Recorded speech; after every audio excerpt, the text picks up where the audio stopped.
Assalamualaikum warahmatullahi wabarakatuh.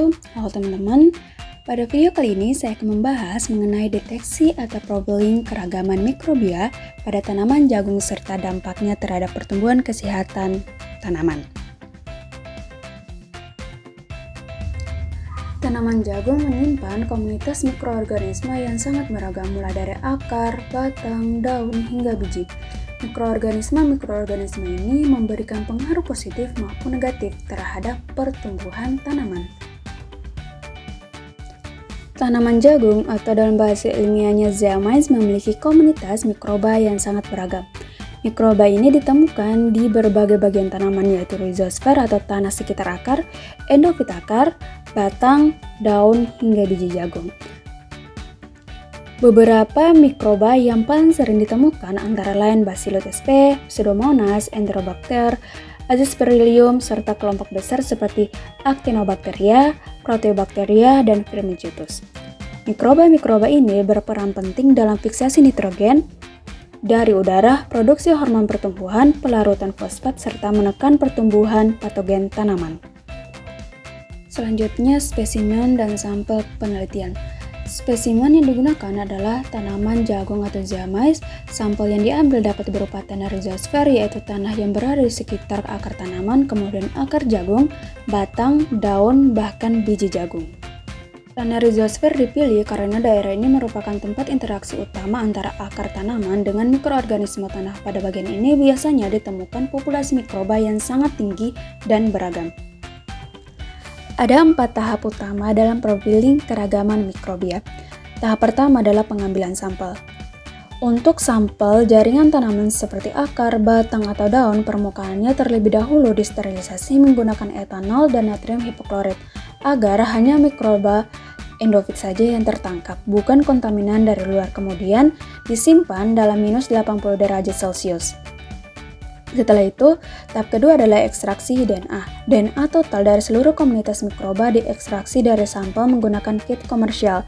Setelah diekstraksi, DNA dikuantifikasi menggunakan alat qubit untuk memastikan konsentrasi dan kualitas DNA. Tahap ketiga adalah sequencing metagenomic. Terdapat 2 pendekatan yang umum digunakan. Pertama, metode amplikan gen 16S rRNA, yaitu mengamplifikasi region spesifik dari gen 16S menggunakan PCR. Kemudian, hasil amplifikasinya di sequencing. Metode ini khusus untuk mendeteksi komunitas bakteri dan archaea. Yang kedua adalah metode shotgun metagenomic, yaitu seluruh DNA dari sampel di sequencing langsung tanpa amplifikasi gen tertentu terlebih dahulu. Pendekatan ini tidak hanya mengungkap identitas mikroba, tetapi juga fungsi gen yang mereka miliki. Teknologi sequencing yang digunakan antara lain Illumina Nova Sequence dan HiSequence, di mana kedua teknologi ini mampu menghasilkan jutaan pembaca sequence dalam satu kali running.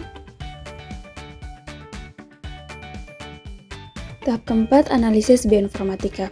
Setelah proses sequencing selesai, data dianalisis menggunakan bioinformatika dengan bantuan software seperti KIME, MGRAST, dan database NCBI.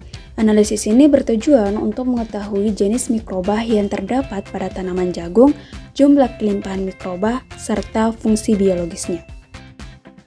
Setelah semua proses tadi selesai, apa hasil yang didapat? Berdasarkan beberapa penelitian telah dilakukan, komunitas mikroba pada jagung didominasi oleh beberapa kelompok utama, yaitu Proteobacteria berperan dalam fiksasi nitrogen, Firmicutes berperan dalam produksi enzim dan hormon pertumbuhan, Actinobacteria bersifat antagonis terhadap patogen tanaman, Bacillus sp berperan sebagai agen biokontrol alami, dan Pseudomonas berperan sebagai pelarut fosfat membantu ketersediaan nutrisi bagi tanaman. Selain memberikan dampak positif, beberapa mikroba yang dapat memberikan dampak negatif terhadap tanaman jagung. Mikroorganisme patogen seperti Fusarium verticilioides, Bipolaris maydis, dan Cryptospora zeaimydis dapat menyebabkan penyakit pada tanaman jagung seperti busuk akar, hawar daun, dan penurunan hasil panen. Namun, apabila komunitas mikroba menguntungkan lebih dominan, maka tanaman akan memiliki ketahanan yang lebih baik terhadap serangan patogen maupun stres lingkungan seperti kekeringan dan salinitas. Keragaman mikrobia juga berperan dalam meningkatkan kesehatan tanah dan menjaga keseimbangan ekosistem pertanian. Oleh karena itu, pemanfaatan mikroba menguntungkan saat ini banyak dikembangkan dalam bidang pertanian berkelanjutan sebagai pupuk hayati dan agen biokontrol alami. Hal ini dapat disimpulkan bahwa tanaman jagung memiliki keragaman mikroba yang sangat tinggi baik pada tanah rhizosfer maupun jaringan internal tanaman.